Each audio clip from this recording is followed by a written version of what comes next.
Our final speakers today, George Taylor and Steve Barnett, are two of the entrepreneurs behind True Colors, one of our region's most unlikely ideas of the year, to create a for-profit brewery and restaurant run entirely by active gang members. The goal is to create a profitable business while simultaneously stopping violent crime. Please join me in welcoming George and Steve to the stage.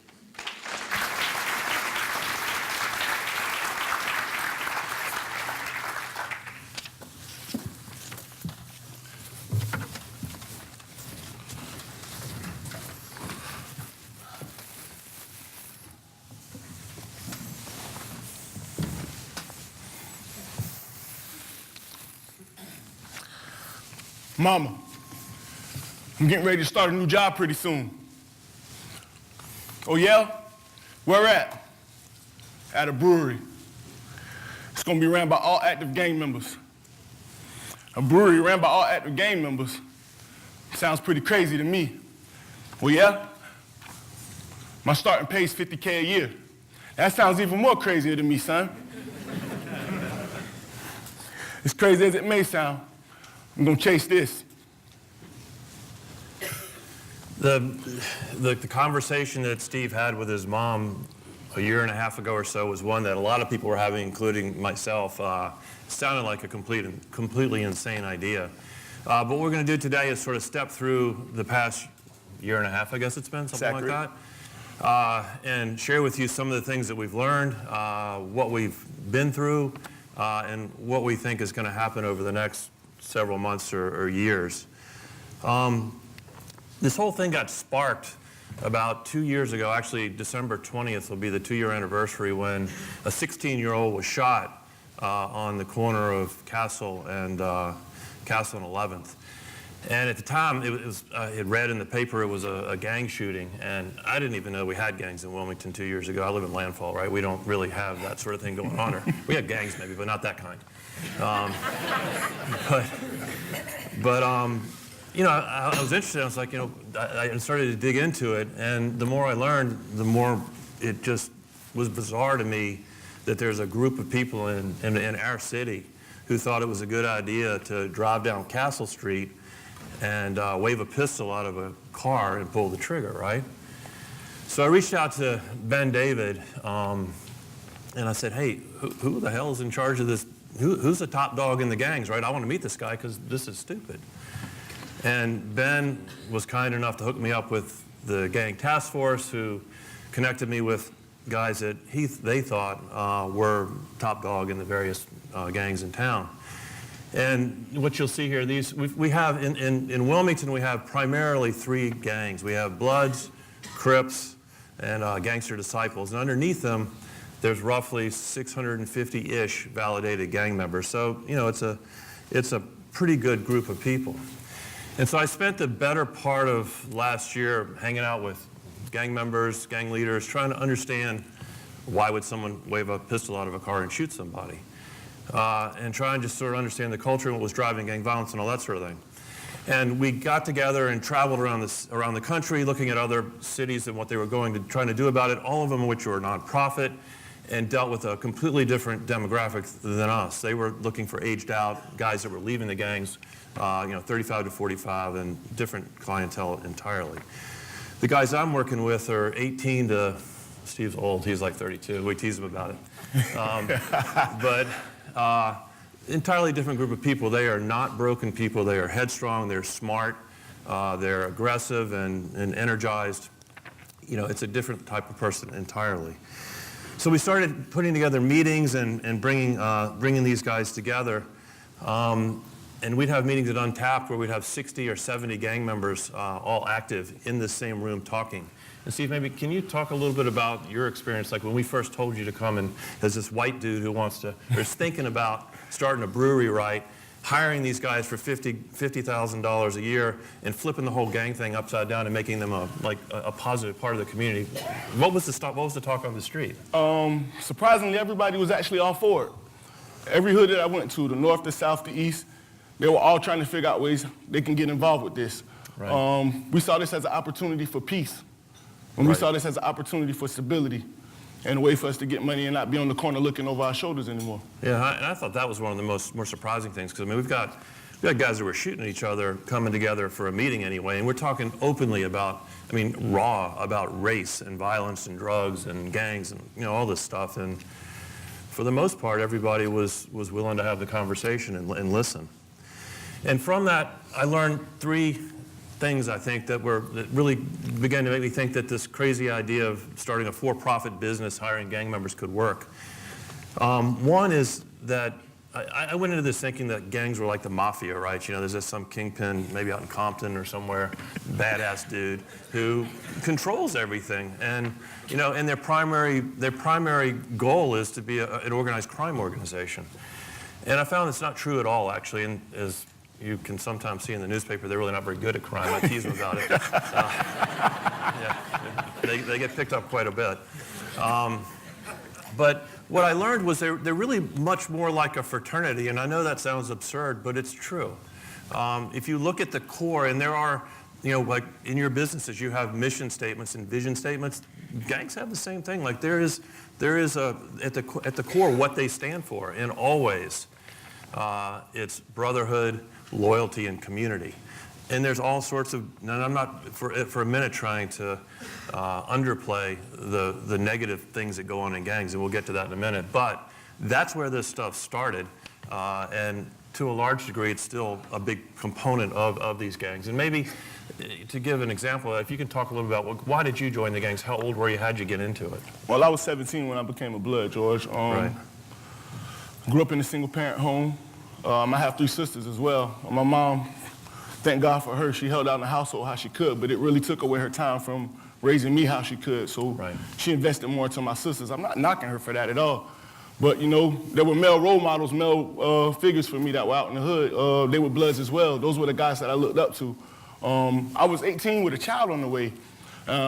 I went and told them about it before I told my mom. So I really looked up to these guys. That's the brotherhood that we had. You know, they feel different voids for me. I didn't have a father, so one of them was playing father for me one day. The other one could be big brother for me the next day. But that was significance in having those guys around for me. And that's a common thread. You hear it all the time when I talk to these guys. You know, how'd you get in? Why'd you get in? It's a very common thread. The second thing I began to learn was that in most of the violence, and I guess this wasn't too surprising, but most of the violence that goes on in gangs is related to the drug trade. You know, if you're going to sell drugs, you're in a violent business. It's going to happen. But again, what I didn't understand is that probably only 25%, and this is my estimate, and I've talked to police and they've said, yeah, that could be about right. Nobody really knows this statistic, but I believe in our town, only about 25% of gang members are doing illegal activities regularly. The rest are in our high schools. They're working in fast food restaurants, they're working in our grocery stores, or they're not working at all. But that was an important part to me, again, getting back to like this whole thing is not about organized crime. And then the final thing that was really important to me that I learned is that I always figured that the big, you know, honcho out in Compton or wherever was where all the drugs came from. And that that the gang leadership was invested in the drug trade, and that's not true either. The distributors are not members of these gangs. And that was a key piece for me, because then all of a sudden it's like, oh, well, if that's the case, then leadership's not invested in the drug trade. And if it's just about economics, if the reason those 25% is just are selling drugs, it's just an economic solution to their problem, then maybe we really could start a business, a for-profit business, and trade out drugs for beer. And so, you know, right? I mean, it sounds absurd, but and at this time in the stage, I really wasn't sure. Nobody was. It sounded kind of crazy, but that was sort of where we started going. And so we had these meetings that continued into the end of last year, where we basically, my son George and I would get up and give this startup pitch. It was just like I was pitching investors for one of our startups. And like this is our first slide from the first deck, which is a pretty shitty slide when I look back at it. But this was how we opened the meeting, and we had Doppelganger as the name of the brewery, and if you look it up, you'll see why. But you know, that's sort of the way it went. So George and I would stand up there and, you know, point at these slides and this sort of thing, trying to get these gang members to understand what was going on. And then, we'd go through and say, we're going to start a brewery, we're going to pay all this money. It just all sounded like awesome, right?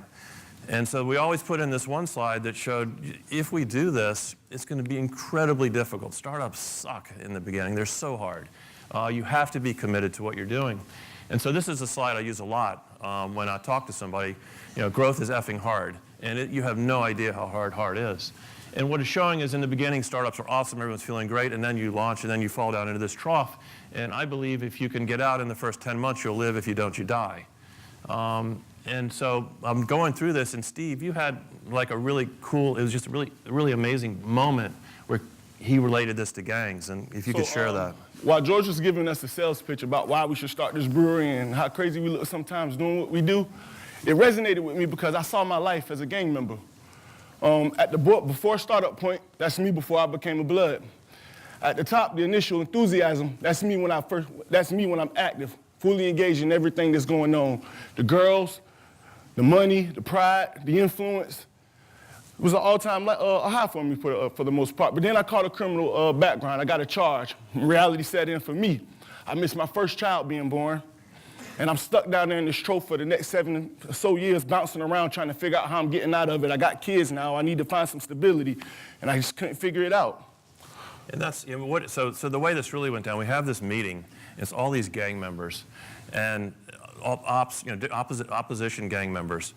And he's here, and he's saying that, and he's like, he gets pissed when I say this, but it was really impactful. Like he's sitting there looking at this thing, and he said, the problem is I've been bouncing along the bottom of this chart for 7 years, and I can't figure out how to get out.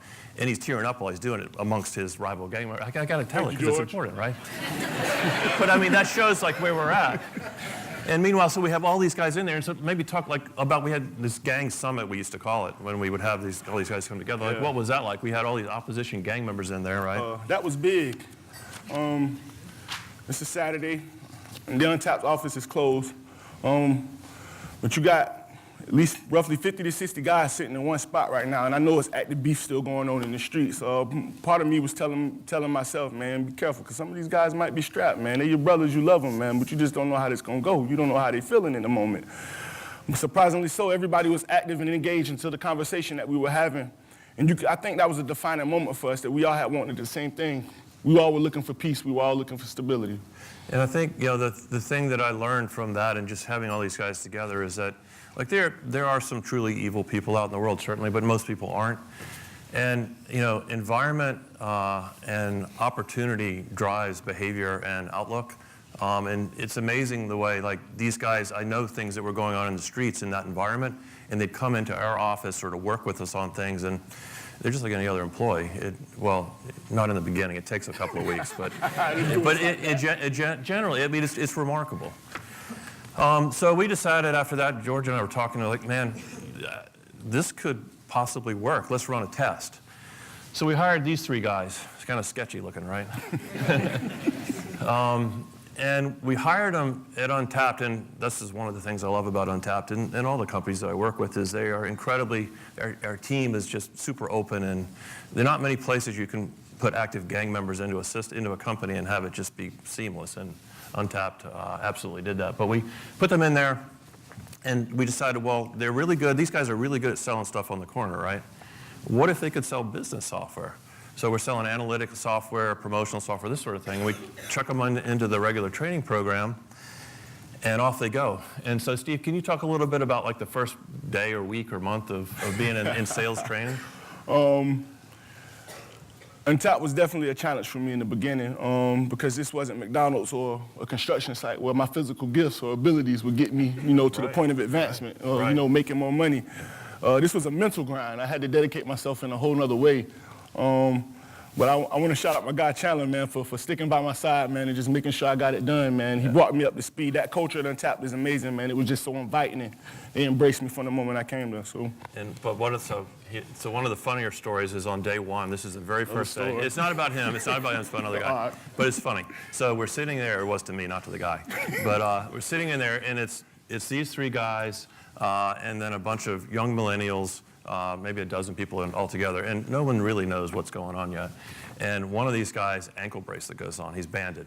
And when the battery goes low, the thing goes bonkers. And so everyone's looking around, what the hell is that? And anyway, he's like going, like trying to get out of the room like this, trying not to show the people next to him that he's wearing a band. I thought it was funny. Yeah, he probably laugh at it now. Yeah. Anyway, the remarkable thing was it worked. They sold software. They never even knew what software was, and it worked. And not only that, one of the guys, I think, still holds some records on the sales team. He's now with the brewery, but it was really amazing. And today, even still, there's three of the most favorite people when they walk into Untapped, everyone's hugging them and saying, hey, how you doing? So that was pretty remarkable and surprised the hell out of me. And we started thinking, well, maybe we just got lucky, right? Maybe these three guys, as sketchy as they look, were unusual. So two things, that, and then we also, I wanted to make sure if we were going to go forward that the leadership of the gangs within Wilmington were into what we were doing. They would support it, they would back it. So we had this idea that we might hire the leadership. These are the guys that lead all the gangs in this town. And so I reached out to them, interviewed with them. I knew most of them by now, and had some of the most amazing, like, entrepreneurial. I would say that certainly a top 5 entrepreneurial conversation I had with one of these guys about the drug trade. It's like eyes locked for 20 minutes back and forth. And at the end, I'm like, dude, you got to quit doing this. You got to come work with me. You can make a lot of money. He's super smart, super aggressive, really great guy.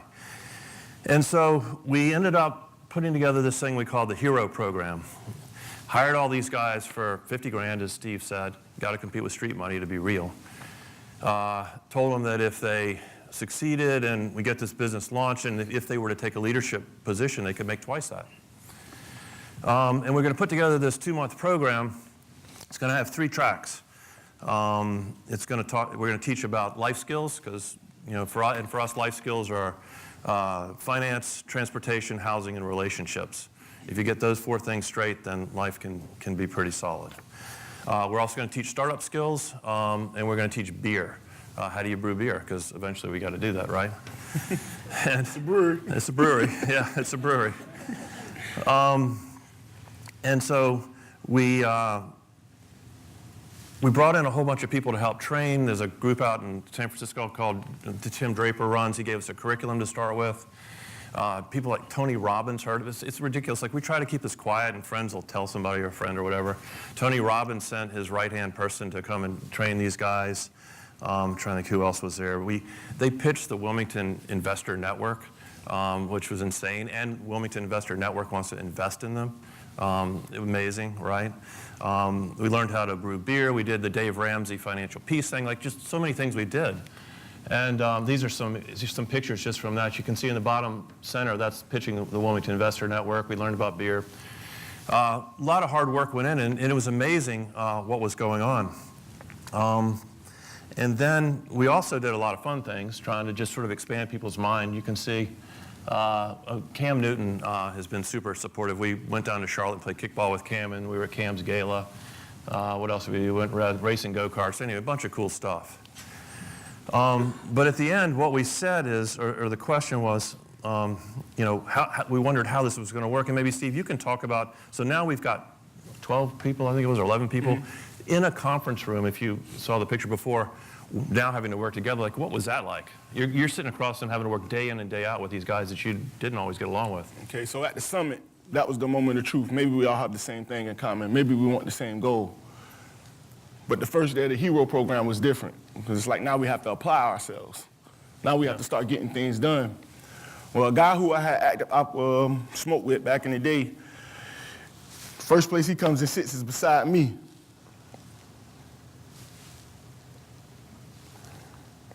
We here for the same thing. Let's make this happen. I love you, brother. Yeah, and that stuff went on and on. It was crazy. I mean, there was plenty of fights in the beginning too, arguments and loud voices. That doesn't go on anymore, but it was like that. But the most important thing, and I'm going to speed up because I'm already getting the hurry up from Rob over there.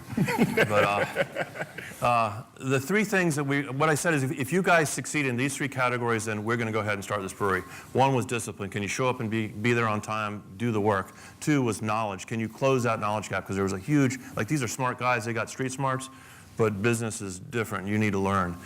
And then three, do you really have influence? Because I mean, that's what I was interested in. Do you have influence over the roughly 600 and some gang members underneath you? And the measure we used for that was, I don't want to see a single shot fired by any of your guys from the moment you get on their payroll, which was July 5th was when most of these guys came on. And in Wilmington, in the summer in particular, it's unheard of to not have a gang shooting with some regularity. What happened in the program, there wasn't one shot fired. And not only that, I know many examples where my guys went out and said, hey, we're not doing this anymore. Put the gun down. We have opportunity. We'll settle it another way. So that, in all three cases, discipline, knowledge, and influence, they succeeded. So came out of that program feeling pretty good about it. Went into another sort of 40-day cycle, and I'm going to run through this kind of quickly. But our goal for this was to build confidence and open their minds a bit. And so we did, and trust the process. We have this whole thing, trust the process. It's time, it takes time, all this sort of thing. We went to New York. You can see Steve on the far left speaking to about 1,000 students up in Newark, New Jersey at this place called St. Benedict's, which is an amazing place. Did a lot of stuff to just show these guys what it's like to think big and do amazing things. We also have this thing where we make them all jump out of a plane. Now, most of these guys have never flown. So like all these guys can say they've taken off in a plane but never landed, which is pretty cool. Steve, I feel like you guys are judging me right now. So it gives you an idea of what we're doing. And I'm going to step it on up here because I want to get to a couple of important points. We've since done something called Battle of the Bosses, which is like Shark Tank, and it's a way for the True Colors team to sort of hone their skills on smaller projects. They're now delivering or coaching 3 winners from our contest, 2 restaurant what will be 2 restaurant owners and a laundromat owner, and getting those businesses launched next year. We've also launched this apprentice program, which is something I want to just quickly share. Like for us, I've got about 30 to 40 gang members that I think are going to be excellent employees, but I don't have a position for them now. And so we started this thing called the apprentice program, and anyone who wants to get into True Colors has to go through this for at least 2 months. And so what we do is we hire them and we contract them back out to places like construction companies or car washes or landscapers or something of this sort. We make it super easy on the employer, and it does 2 things. It lets me bring in some guys and get them employed so that they can start living a normal life and have a normal paycheck. And for us, it's also a great way for us to train them up and get them ready for the brewery. So if there's anyone in the room that's interested in more detail around this program, please reach out to us. We've got 30 people that we expect to place between January 1st and mid-February or end of February. So if you guys have any kind of jobs like that, that would be awesome. Lastly, I guess I'll just touch on kind of where we're at now. The teams come together. There's lots of buzz on the street now. I feel like we sort of tipped a little bit where everyone, at least in the hood, knows what we're doing. People are actually starting to believe that it's a real thing, which is awesome. All the gangs are coming together now, not just in our office, but I see them on the streets where you've got a Blood and a Crip hanging out on the same corner, talking to each other, not selling anything. And that's a big deal. And so just to wrap up before Rob gets upset with me, this is the current leadership team at True Colors. Most of them, if not all of them, are sitting over there. I'd encourage you guys, if you have time, if you don't have to rush back to the office, go talk to them. They all have amazing stories. They're fun to talk to. Break the ice. What was it like to drop out of a plane the first time you went up, right? Easy conversation. I would recommend you do that. So that's kind of where we are. Thank you. Stay true. Yeah.